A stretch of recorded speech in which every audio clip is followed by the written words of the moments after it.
Hi, I'm Wendy from Shiny Happy World, and in this video I'm going to show you how to make this cute applique cockatiel. Here's how to make it. Okay, this is the video showing how to assemble the cockatiel block if you are not using a light box. So I've got all of my pieces cut out on the solid lines, and all of these dotted lines I have transferred over to the fabric side of the paper. Those are of the fabric side of the piece.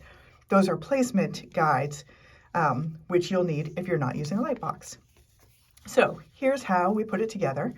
I always like to start with this piece with the straight cut edge. This is where his body gets cropped out of the photo. I always imagine these like a photo, and I've zoomed in on the face, and so he has a body, it's just not showing, and to achieve that look, I line that straight edge up with the raw edge at the bottom of the block. Next up, I'm going to put his head in place. So I just start working my way up from that body piece. And I've got a chalk line here that I transferred, and that is showing where this head piece overlaps the body. And once I get it covered, I know that I'm good. I'll be able to throw this in the washer and the dryer, and it's enough overlap that it won't fray in there. So now the crest kind of tucks behind the head. So I am going to tuck that until I get those lines covered up. There we go. And now let me get the beak in there. So I'm going to start with the bigger part of his beak. That overlaps there until those lines are covered. And now I have the bottom part of his beak is going to tuck underneath the top part. So I'm just going to tuck that under there.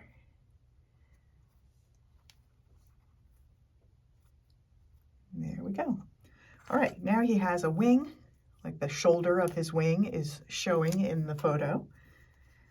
So we're going to tuck that down there. And he has a cute pink cheek. And that's going to go right there. And then he has his eye. Pop that where it's marked. All right, now I'm going to fuse all of this in place, do all of the outline stitching, and then I will bring it back here and I'll show you two other versions that I made with different colors, including one where I turned him into a phoenix.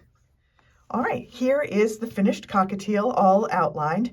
I made this one in realistic colors. It's on a pink background to match other blocks that I'm making for a pet's quilt, because cockatiels are very, very, very common, popular pets. And I made a couple of other versions. So here's another one that I made in realistic colors, but a little bit more subdued.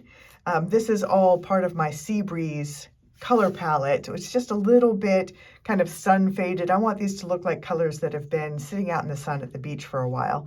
So I made this version to go in an Australian animals quilt that I'm working on, since cockatiels come from Australia. But I made one more version that isn't actually a cockatiel.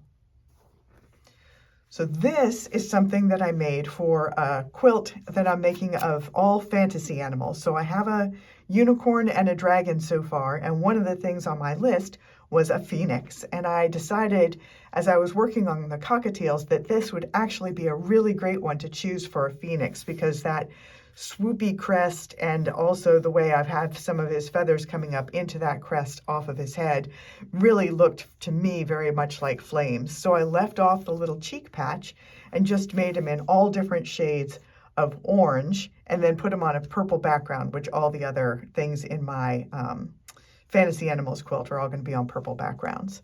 So this is a cockatiel that's not really a cockatiel. And you could do the same thing. You could make all kinds of cute birds with big fancy crests, and you can make them in all different colors. They do not have to be realistic cockatiel colors. I'm Wendy from Shiny Happy World. I'll see you next time.